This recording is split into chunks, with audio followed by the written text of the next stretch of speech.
Hello, welcome to Good Games Well Played, episode 167. I'm Clint, aka JCM. With us this week is Messiah. Hello. Izzy's unavailable today, but we don't have too much to go over. The first bit I saw last week was, or this week technically, is that the Manor Lords publisher has hit back at claims that it should have. So Manor Lords came out, it was hugely popular, big hit on Steam, medieval city builder, and a lot of people were like, "Oh, you didn't have enough updates fast enough," and yada yada, and them coming out look, it's the game's been out for 2.5 months. There's been some small patches, but people are bemoaning that there's not enough quick stuff, and it's basically just pushing back people expect too much too quick. It's this, it leads to that distorted here. I'm trying to find the exact quote from them, but let's see. I'm trying to find in a post on LinkedIn, publisher Hooded Horse boss Tim Bender took issue with another LinkedIn post that's right. It was another LinkedIn post from a video game developer that called Manor Lords a, quote, pretty interesting case study in the pitfalls of early access development when a game with a small team and heavily marketed as such hits the reality of a hungry audience, end quote. Or also then continuing saying, as a result of lack of updates, the concurrent users have plummeted since launch, which isn't that unusual. It's the current trend for a lot of early access titles that blow up these days. But given the huge number of wish lists and hype around it leading up to launch, this is something the developer and publisher should have been better prepared for, in my opinion. It says early access is a marathon, and when you launch, you need to have your major content expansion ready, pretty much in the queue. The game has been out 2.5 months. There's been some small updates, no new features or content. As such, I've put the game aside and don't expect to look at it again for another 6 months, at which point I'll probably focus on playing something else. It's really hard to get people's attention back once you've lost it, end quote. So then Bender responded back saying, this is exactly the kind of distorted, endless growth / burden of expectations line must go up perspective that causes so much trouble in the games industry. He's like, players are happy, the developer is happy, and we as a publisher are thrilled beyond belief. And yet, here we are. Manor Lords apparently a quote-unquote case study for the pitfalls of early access because the game has been out for 2.5 months and hasn't had huge updates. So just push back. Yeah, we got to stop. Players themselves just need to learn, Destiny, patience. I think is a good... Yeah, patience. And also, it's like with Destiny. New content comes out, you play the content, you keep playing if you want to do whatever, grind, get whatever, and then when you're done, you move on. Final Fantasy 14 is the same way. You play the new content when it comes out. Once you're done, unless you're going to level up another job, you just go play something else. I mean, that's how multiplayer worked for me for so long in the PS4 era. It was I play Tila multiplayer, I play some other multiplayer, and it's or even 14, and it's oh, new single player game came out. I stop, go play the single player stuff. And then when I'm done, I go back and I'll play multiplayer rounds in Rainbow Six Siege or something. I'd always bounce around, and people just need to learn yeah, it'd be nice if there was new content, but you can't rush that kind of stuff. Just be happy with what you got. It's so many Battlefields have launched with 8 or 10 maps, and with the standard conquest, rush, domination, all the standard game modes. And it's you can have endless amounts of fun just playing those same maps and then just changing up whatever mode you're doing. I don't know why people are oh, I wish there's more stuff. It's are you not having fun? Just playing with your friend. Well, if you're playing with your friends, but it's fine. You don't need to be oh, this game doesn't have something out in a month with how many people are playing it. Oh, it's gonna die. It's kind of crazy how much Helldivers 2 was doing. It felt it seemed like there was always changes. I mean, but they also had stuff new community missions that they could do. And that was kind of the new content. Hey, here's your goals to kill, a couple million bugs or something. And you get an reward, but a reward rather. But yeah, this is just such a funny, ridiculous. I mean, LinkedIn's full of LinkedIn lunatics. It's a subreddit I've been browsing lately. And this is definitely one of those situations, but it's fun to see the publisher hit back and be nah, it's doing well. We're happy. You need to shut up. People with bad opinions post them on LinkedIn because you can't really respond to it negatively because it's a professional social network. So if you respond negatively, it could reflect negatively on you. But also, what is this the pitfalls of early access games? A lot of successful viral games have been in early access for years with content updates and stuff like that. And sometimes they're months and months apart. The people who are playing early access are treating it like a demo pretty much. And it's like, oh, this game was fun. Yeah, I'll probably go back to it when there's a few more updates. I mean, look at stuff like this stupid stuff that goes viral on Twitch all the time, like Supermarket Simulator and stuff. It's like people play that for hours and hours and hours and have fun with it, and there's like hardly any content, but the developer like communicates and shows all these things they're going to add and may trickle little updates and stuff like that. But some people will be like, yeah, I played this game for like 8 hours straight and I got my fill of it. I'll come back in like a few updates and probably play it again. Yeah. That's just how video games work. Like, right? I don't know like, what the issue is. You know, like when Among Us took off, and it's like that game had been out for a long time, or you know, a couple years. So it's like suddenly it gets a huge boost, and now Interslot, like they probably felt like they need a rush to make more content. But that's just like the same thing. Like you can just have endless replayability. It's like if you're the kind of person that, again, not pejoratively, but you know life it because it's your new favorite thing with your friends. It's like, yeah, you're going to end up learning the ins and outs. You know all this stuff. You end up learning each other's meta, and you know when someone's lying in that game. It's like that's not on the developer to help you enjoy it more because you've put tons of hours into it that you normally wouldn't if you just had played it like normal content.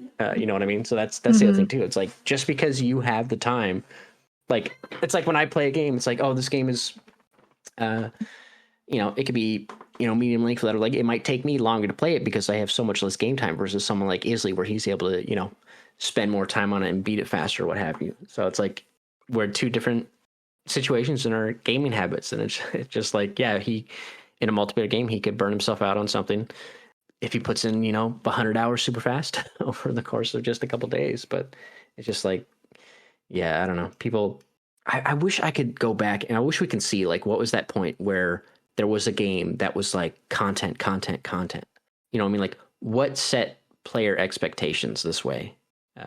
I don't know if there's anything that has set player expectations this way. It really feels like that it's just some idiot on LinkedIn who probably has posted his stupid opinions elsewhere on like Reddit and Twitter and stuff and gotten backlash for it. So he goes on LinkedIn thinking nobody's going to give him backlash. And the only reason we're hearing about it is because the developer called them out and was like, hey, idiot, that's not how the world works. Video games are allowed to just exist. Of course they're going to have, you know, a higher player count or concurrent player count when it first comes out because everybody's like, oh, a new thing that I've heard about, I want to get it and try it. And if it's not their cup of tea, then they move on to something else. Or if they get their fill of it, they move on to something else. Like, not everything is this huge, crazy, like, viral streamer thing, which I'm assuming is where this person is getting their warped sense of, like, how successful games are supposed to go because they're not seeing it as the top game on Twitch anymore. Like, what is your benchmark? Is it what you're seeing on Twitch, or is it your own personal experience? Those are both stupid ways to benchmark something. Yeah, it's I don't know, it's nuts. Yeah, because I remember like playing like Battlefield 3 back in the day, and like people were fine. Like it took a while before like new content would come out, and that was EA. And it's like, but you were fine. You just play the maps. You have fun with the maps. It's always different because you're playing against different people who have different strategies. You know, maybe you have someone who's really good with the vehicles. So now you gotta, I've got to play a class that can help take out those vehicles, what have you. Like there was more strategy in that. It's just the variety. It's like why battle royales are so fun. It's because no two matches are ever going to be the same. It's like why I feel like Fortnite does seem like they do a lot of content pretty quick. I wish I could look at back in when they first came out, and then the speed at which like new chapters or new seasons would come out. Because I feel like that goes pretty fast, but that they've kind of set that season cadence, which I feel like might be the thing. But I think their seasons last like a couple weeks. And the only thing that changes, like, okay, maybe there's a new weapon, new stuff like that. But they have so much money now, and they're probably so big that they have the bandwidth to do that. But I'd be curious to go back to earlier in their lifespan, like going from season or chapter 1 to like chapter 2, and seeing if that was like check the time between the seasons. Because I remember people like bemoaning like, oh, this season's going to last longer than normal, and like it would get reported on like, oh, this season's going to be a little bigger. It's like because the upcoming changes are going to be so huge, they needed to test them out and what have you. But yeah, I'll wait until he finds out how long it takes for a new Final Fantasy 14 expansion to come out. Ugh, There you And go. sometimes patches are up to 6 months apart. Oh my god. It's just like the thing with Fortnite though is like how often do they do major content updates? Of course they have like stuff like battle passes with new skins and new weapons, stuff like that. Sometimes they'll change up the game modes or the maps and things like that. But like as far as like major content that brings a concurrent player spike back to the game, they're not doing that every 2 months. Of course, like when they put out something big and major, there's going to be a big spike and it's going to drop off. That's how reality works. Mm-hmm. Yeah. But people just want money. It's like when I that interview with the Arizona Iced Tea dude was like, we own the company, we own the product. We're not beholden to shareholders, so we can keep the price. Like we're making money, or we're paying our employees. Customers are happy. Like we don't need to change the price because they don't have that. We need that annual growth pressure from investors, which is so stupid. Like I see that in my own company, which it's like, God, you guys got to like every year you got to grow, 4%, or what have you. And if you can't grow through volume, you have to grow through price hikes. And it's like, this is just so anti-consumer, but it's whatever. Completely unrealistic too. It's like, yeah, this looks great on paper, but so does communism. Like, yeah, I don't know. So does Marxism. I don't know what you expect. It's like too. It's like or like even with like weightlifting. It's like, yeah, if you start now, you can just if you're a newbie, like your strength is go through the roof, but they're gonna plateau. You can't just continue to add 5-10 pounds each week to a lift and expect it to keep going up and up. If otherwise, people would be able to bench and deadlift 2,000, 5,000 pounds because that it's not linear like that. It stops and then you make incremental. Like shit's just gonna plateau. And anyways, by that logic, I should be like 20 times stronger than I am because I lifted so many boxes of paper this week. It should just keep going up, right? It doesn't ever stop. Exactly. But idiots. Yeah. Anyway, moving on. So Xbox Game Pass is getting some pretty big tier changes coming up in September. What's interesting is like if you're an existing member at any current level, that's going to change. Like you're kind of grandfathered in, and you keep that particular tier. But what's funny is like the Xbox Game Pass console, which is $10.99 a month for existing subscribers only. It'll no longer be available for new subscribers, but the day one games will still be included. So like, okay, if you're Xbox Game Pass console, you're good. But then for new subscribers, eventually, they're going to have an Xbox Game Pass Core, which is $10 a month. You get around 25 Game Pass games online and member deals and discounts, but no day one. Same for Xbox Game Pass Standard. There'll be 15. You get a limited access. Doesn't include day one titles. You do get online, but that tier is coming later. And then Game Pass Ultimate will be $20 a month, and that does have day one Game Pass. So day one games on Game Pass. So it's like it's weird that this is so fucking complicated.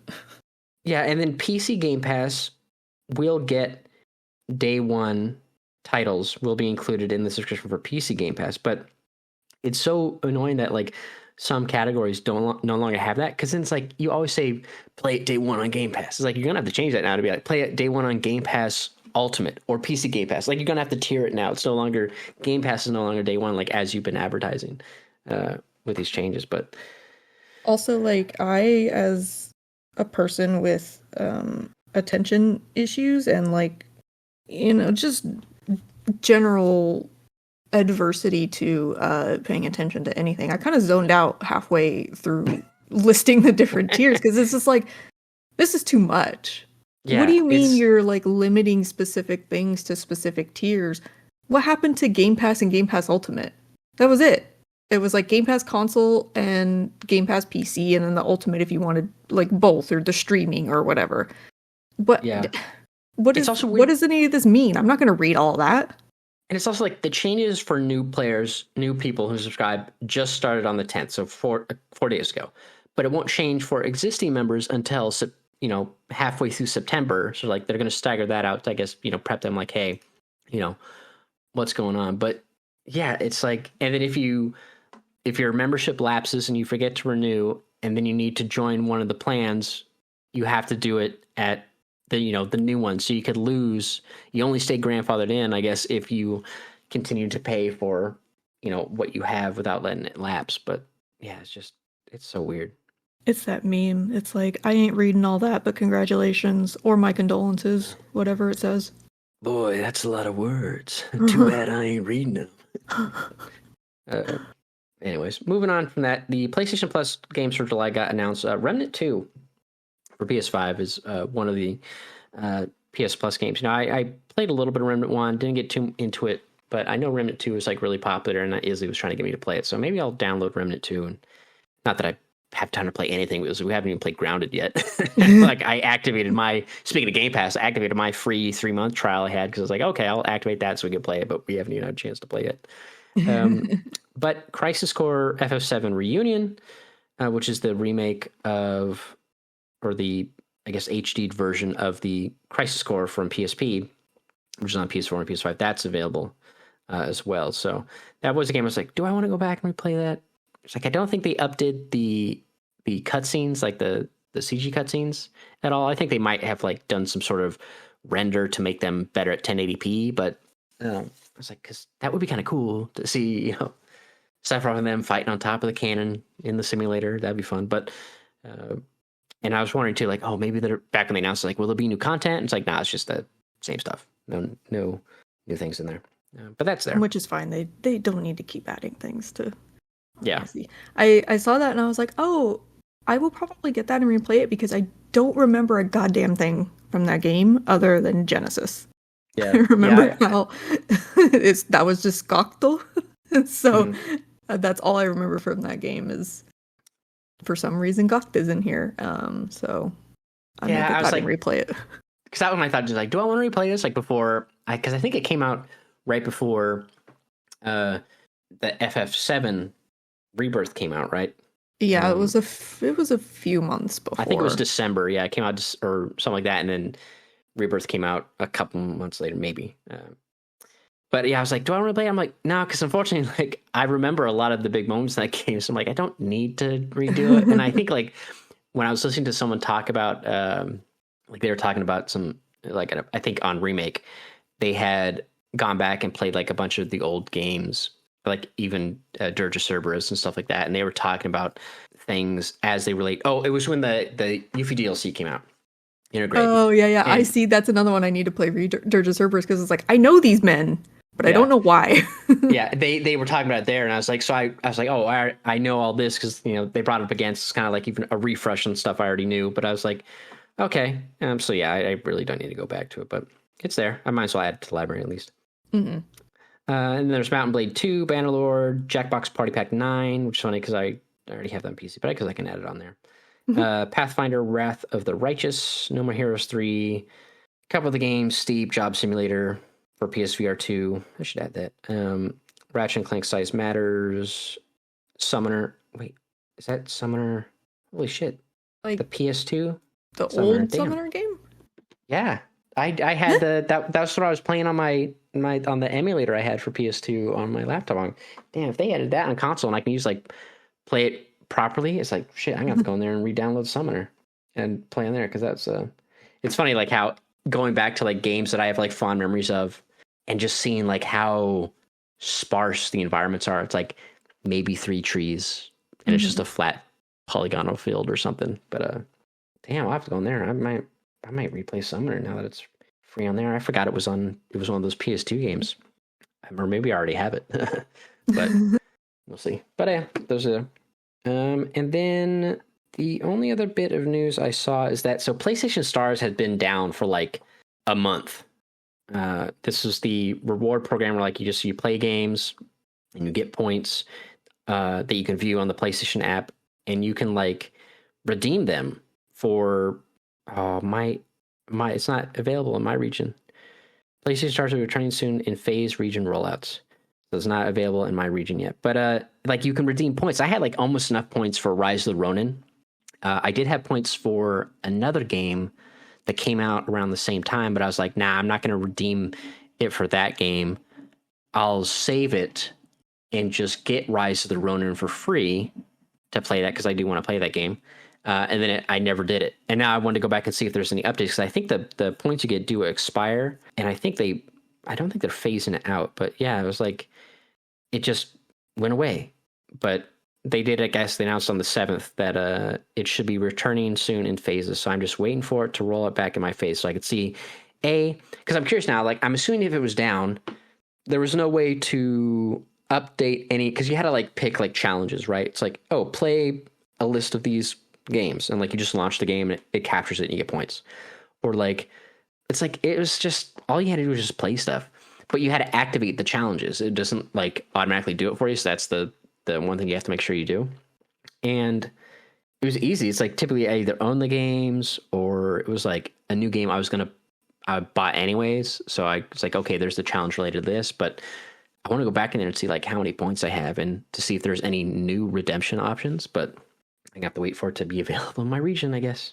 And make sure they didn't completely fuck everything over and reset everybody's points and make a huge big fiasco out of whatever they've been doing. Right. Yeah, and I'm hoping Rise of the Ronin, because if there's no other games, then I'll definitely do Rise of the Ronin. I think if I haven't been able to update, I'll probably just have to quickly do a couple challenges and easily get them, because I usually just pick the ones for the games that I already own. Like, launch this game, play a match like this. It's like, again, super easy stuff. You just gotta monitor and make sure it captures it. But that should be coming back, which would be good. But yeah, other than that, not much in the way of game news. Not a lot. Again, not a lot happened, which kind of we expected. The week after the holidays. Mm-hmm. So there isn't too much going on game-wise. I know there's like a sale right now for MetaQuest 3 going on. I think it's like 15% off, I think, on Amazon. Man, I was watching, because I was thinking like, oh, when PSVR 2 got announced its PC support, and I was like, well, I could, now if I got that, then I can play Half-Life Alyx on PC using the PSVR 2, but it's just streaming the video. But it's not taking, so you're just wearing like an extra screen on your face. So it's not taking advantage of any of the features that it has. So now I was like wondering like, okay, well, if it's not going to do that, or the rumble and stuff like that on the controllers, I'm like, I guess now it's worth investigating. Like, is it better to get the MetaQuest 3? Because at least you can use that standalone plus plug it in to get the, advantages of a higher powered PC if you have one. So I think then it just turns the MetaQuest 3 into a display in the same fashion. That way it renders on the PC, not on the headset itself. But it's not OLED is the only thing. So I'm like, and there are exclusives on MetaQuest that aren't available on PlayStation, but there are PlayStation exclusives. Like I do want to play Horizon Call of the Mountain, that Metro game that's coming out. I would like to play that. And then I don't know. That's the problem. It's like, I hate how it's like, if you want people to play VR and adopt it, it's like, we gotta stop. And unless you're a Sony first party, it's like these deals or make the time to exclusivity windows smaller or something, right? Because it's like, you want people to adopt the VR. Don't put content out behind each platform for third party deals and what have you. Oh well. But yeah, so I'm like trying to determine like which one to get, and it's tough. I think I have a couple PSVR games that might have been part of like PlayStation Plus. Like obviously we just talked about Job Simulator being part of PSVR 2. So I guess if I have plenty of those, I think maybe Moss 2. I don't think they ever made a Moss 1 update to PSVR 2. Like that's the thing too, is like there's no proper like backwards compatibility because of the way that the Move wands worked with PSVR 1. So they didn't port all of them over. So I'm curious like what VR games I have for free. Because if I did buy a PSVR 2, I'd want to get the bundle, the Horizon Call of the Mountain bundle. Just wait till that's on sale, because that goes on sale sometimes on the PlayStation Store to buy directly.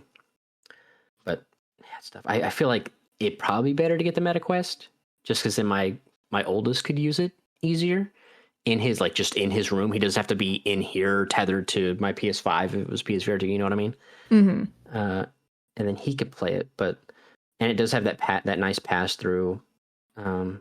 Let's see. I wonder if I wish I knew someone that was near me so I could try it and just be like, okay. But I feel like the Quest is probably the most popular because it's mm-hmm. the most ease of entry into a VR ecosystem. So yeah, and I guess I could always because I got next month is the way the paydays fall. It's like, okay, there's 3 checks, so there's like an extra check. You have to pay for a remaining balance for a family trip, and yada yada. It's like, okay, I could take a chunk of that in theory to get one, and it's like, but we'll see. I gotta look at it. Like I really want, because there's a lot. I do want to play it because there's a lot of VR games that I would love to try. It's like the other thing too is like that. It's like getting it is one thing, then you still have to buy the library of games. So I got to make sure, like, okay, maybe pay closer attention to the MetaQuest store, I guess. Or does Steam have VR games that work on MetaQuest? And I can just buy them on, like, add them to my wish list and just get them when they're on sale. It's like, I have to, like, figure that out, because that's the one thing too, is like, make sure if I'm going to get it, make sure I have a couple games beforehand.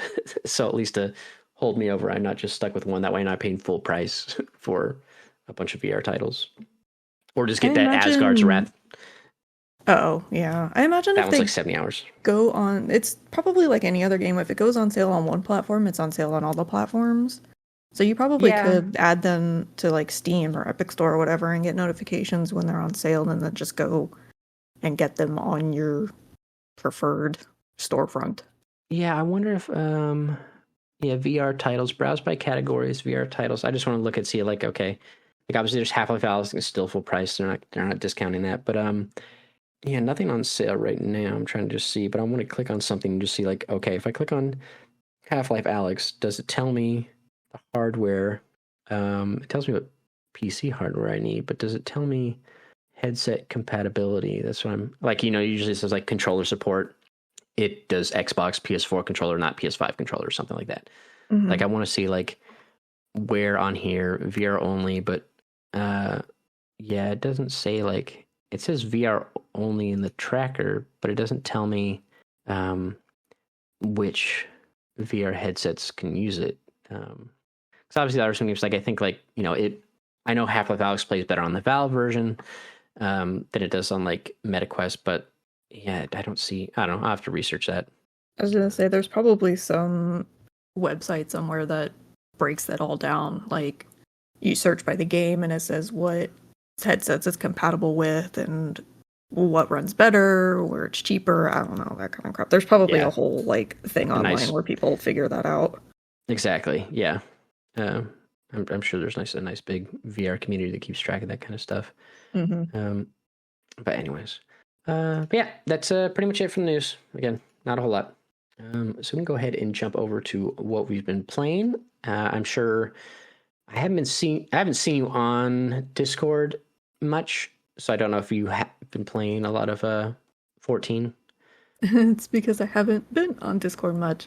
No, I haven't really played much this week because I had a horribly busy week at work, and then I also had to start physical therapy twice a week after work, so that's like 2 days that are totally shot automatically. Mm-hmm. So I haven't really been doing much, just kind of spending my little bit of free time after work zoning out and trying not to brain very much. But we did end up playing more 14 because Michael had to go out of town this weekend. So he's out, so we're probably not going to play it very much. I don't know when we're going to end up finishing it. We're going to need, like, probably a big chunk of time to get really back into it. So we might not get back to it till next weekend. But I've been still picking away at Shadow of the Erdtree. I played yesterday. So I played for a few hours, and then I had to, like, go to the store. I went at night because it's been 100 fucking degrees, over 100 fucking degrees here for the past 2 weeks, and it's going to continue into next week. So I try not to go outside until the sun's down. So I played Elden Ring for most of the day, went out and went to the store and came back and continued to play Elden Ring until about 4 o'clock in the morning. But I'm kind of at a point now where all of my, like, exploration progress is blocked by either disgusting things that I don't want to look at or boss fights that I don't necessarily want to slam my head against right now. Yeah. So I have 3, maybe 4 discovered boss fights that are kind of blocking my progress to places that I kind of need to pick and choose what I'm going to do today and just kind of bash my head against that for however long. And then probably sometime this week, Michael's going to help me get through the parts that I can't do on my own. He's going to very calmly guide me through the yucky bits until it's safe for me to play the game again. So there you go. But he's probably going to have a hell of a time because he plays a like ranged kind of magic build right now, and my character is power stancing curved greatswords. So I don't know. I'm gonna have to spend time teaching him how to play my character, I guess. And then I told him he's not allowed to use my larval tears to rebuild my character, so he's gonna pout about that. But I was like, my swords are good, they're just not magic. I don't know what you want. So that's gonna be a trial in itself, but he told me that he's not gonna fight any bosses for me though, so that sucks. I wish he would just kill this fucking tree avatar thing. I'm so sick of it. But yeah, that's basically all I've been doing. Playing Honkai Star Rail at work still every day. I can't stop. Nice. I just imagine like you're like phys ed, and they're like, "I'm sorry, you got to put down the Honkai Star Rail, man." Nope, can't do it. I'm sorry. Yeah, I still only got to try Erdtree. I was like wondering if I should start it once I got the platinum and Liza P. I was like, okay, do I want to play Erdtree now? You know, why not? But I was like, nah, I'm not going to play it just yet. And then I want to play more Signalis, but my problem I'm having with that game is like, it does. Now, obviously, Resident Evil does this a lot. But like, I'm so used to the Resident Evil series that I can kind of like give it a pass. But I also feel like it does a thing where you get into like a floor of this building. It's like, okay, a lot of the rooms are locked. You have some rooms that you can go in and some that are like, or not locked, but like inaccessible at all. And you have some rooms that are locked that need like, oh, you need the AL key or you need the maintenance key. A little too much back and forth, especially in the section I'm in. Like I was fine with it early on because like, okay, explore every room that's possible, get all the stuff, you know, find the save rooms, find, you know, this, that, and then find a key that lets me open up something else. But like the next hour I'm in, it just feels like, okay, there's too much like, okay, go to the end of this one path. Okay, now it gives you this thing. Okay, now I go all the way back to this other floor because like multiple floors you can go to. And it's like, and then use this thing here. It's just too much backtracking because they're doing that thing where like, oh, you backtrack and it's like, oh, the enemies that weren't here, there are enemies now, or the enemies that are dead, they'll come back to life. And I'm just like, I'm a little over it. I'm like, I get it. I'm like, I know. Cause I was curious too. I was like, I'm wondering like how long it take to beat, how long is the game? So like I pulled up like a full playthrough to see like where I'm at. And I kind of like scrubbed through it. I'm like, okay, yeah, it is exactly more of just what I'm doing of running back and forth. And I'm like, okay. So I'm not really in the mood for that right now. But I did start playing Once Human. It's a free to play game that just came out. I was giving that a shot because I was interested in it. It's I think a Korean developer. Mm-hmm. So you know they got like great character models when you do your start screen. But it's like a open world survival. It's really weird. Like the story kind of makes no sense. That's the funny thing. Like playing so many games, like, oh, let's onboard the character, and like none of it. Like I get what they're doing or what they're trying to do, but just like this is just it's like so much nonsense. And, it kind of makes me laugh. And then I got into the open world, and like I guess it's pretty popular because it's free to play. So like a lot of the servers are full. So they had to keep adding servers. And like when you first get in, you get out of the tutorial, like you drop in almost like on a glider kind of thing into like the main map. And like the first tutorial is like, oh, press B to open up to put down your base. And you get like typically if there's like there's a PvP server as well, but I'm on the PvE one. And it's like, okay, you can put down a base and you get allocated like a grid. Like they have a whole grid system under the map and it allocates an area for your base and you can build and expand on it. And whatever. It's like, but you start with this initial platform. So it's like, oh, press B. And I press B. And it's just like all the map underneath me is just red because it's all the other player bases that are just in like the starting zone or starting area of the map because it's lower level. And it's like, oh my God, there are so many peoples. And every time you run through someone's territory, it says like, oh, you're going through Miss Zaya's territory. You're leaving Zaya's territory. Oh, you're going through Izzy's territory. And it's just like, oh my God. And it's just so much stuff. And it's so funny, just platforms on the side of the road. So I like had to find a spot that seemed like a good location. But then, so I'm playing it. It's like, it's okay. And you get weapons kind of slow, but luckily you can like craft pretty quick. And I got some guns from some stuff. And like, it's interesting. It has like some, it kind of reminds me of like Ghostwire Tokyo, just with the unique enemy designs. Like there's some weird enemies that look like they could be pulled from those kind of mythos, I guess of Korean. There's like a Korean version of the same kind of spooky creatures, I guess. Or they're just pulling like from every culture. I don't know. Like folklore type of enemies. Yeah. Yeah. Like there's like a giant boss you fight in the tour. It's just Siren Head essentially. Then later on, there's like a crawling bus. There's like enemies with spotlights on their heads. There's spooky invisible like umbrella ghost girls. It reminds me of like if you watch like any of the trailers, it kind of reminds me a lot of the again Ghostwire Tokyo monsters and stuff like that. Mm-hmm. But so it's all right. You go around. There's crafting. It does have the thing where like crafting takes time. So it's like, oh, I'm going to craft a bunch of ingots. Like, well, the ingots take time. You got to wait for it. Yada yada. There's a ton of menus. I haven't played too much of it, but then there was a bit where like I'm like, okay, let's do the actual story missions. And it's funny because I like at the point I already had 2 guns, like one gun I found and one gun I made, and I get to this NPC and she's like, I can't believe you just walk up to someone unarmed. I'm like, lady, I got 2 guns, but like they clearly baked it in, assuming the player would be there with no guns because you just have your machete. So like, oh, here, take a gun. They give me like a little pistol, whatever. And then it's luckily the game knows, like they gave me a blueprint for the pistol, but then the game knows like, oh, you've already made guns, so the objective now is just to craft your ammo. So it's like craft ammo, and it teaches you that bit.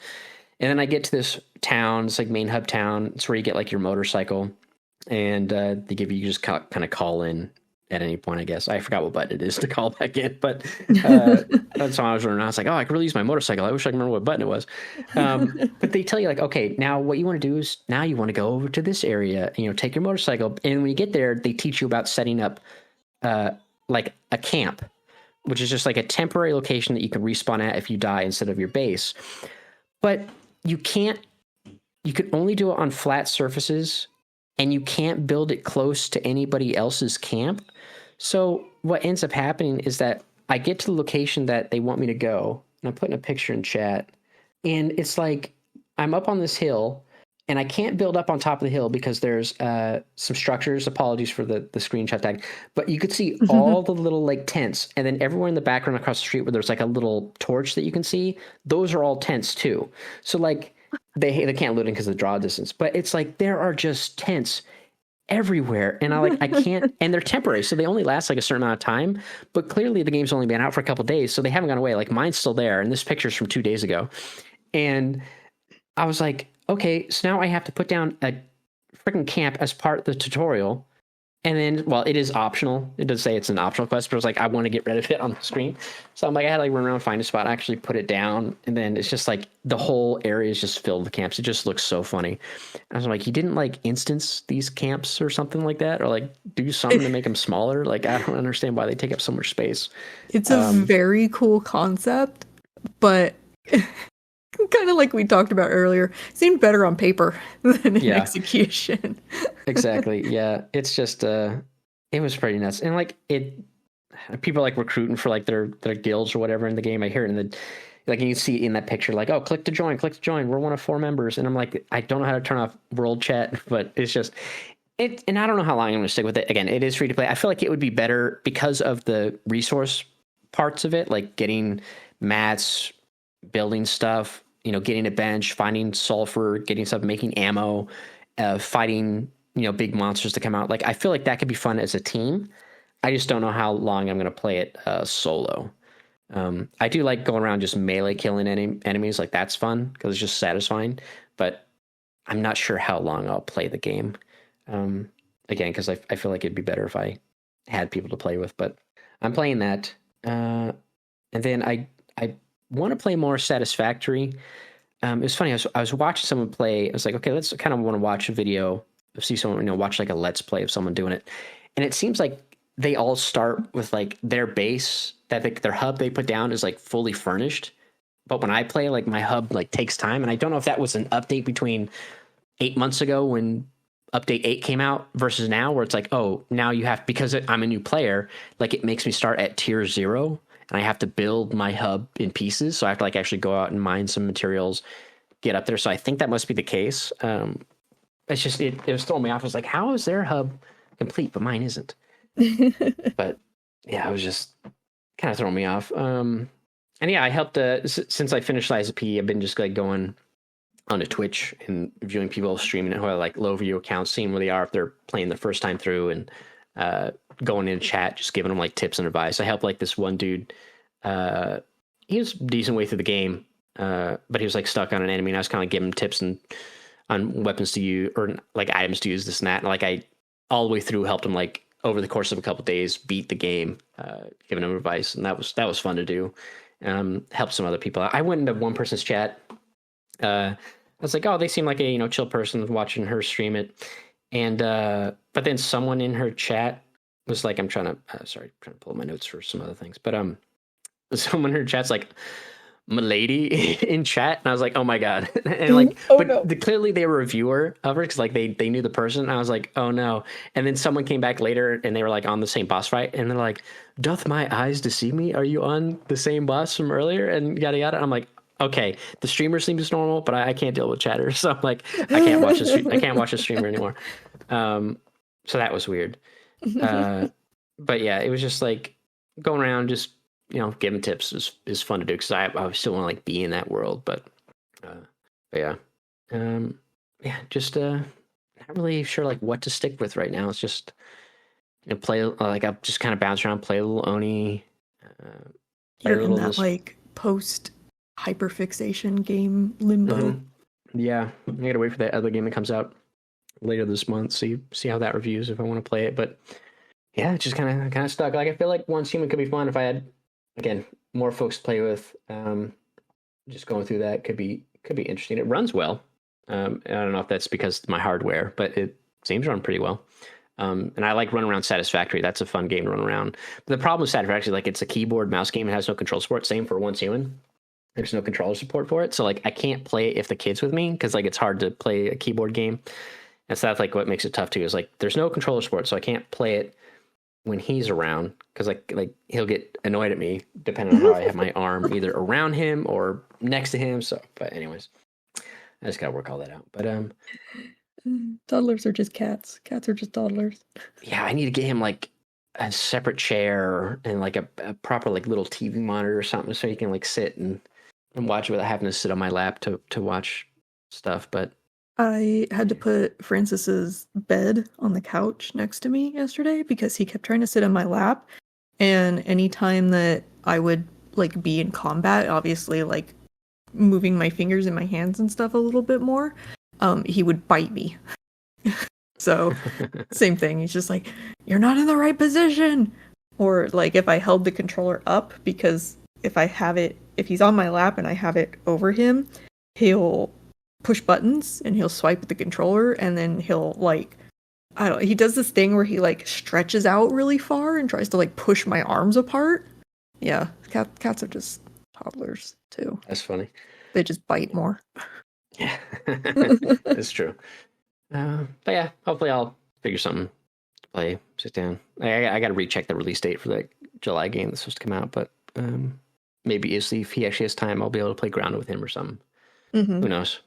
But anyways, all right. Well, we can go ahead and call it there, because I don't have any other notes to go on. So hopefully, I doubt we'll get anything big news-wise. News will probably just be around the stuff that releases over the next couple months. But yeah.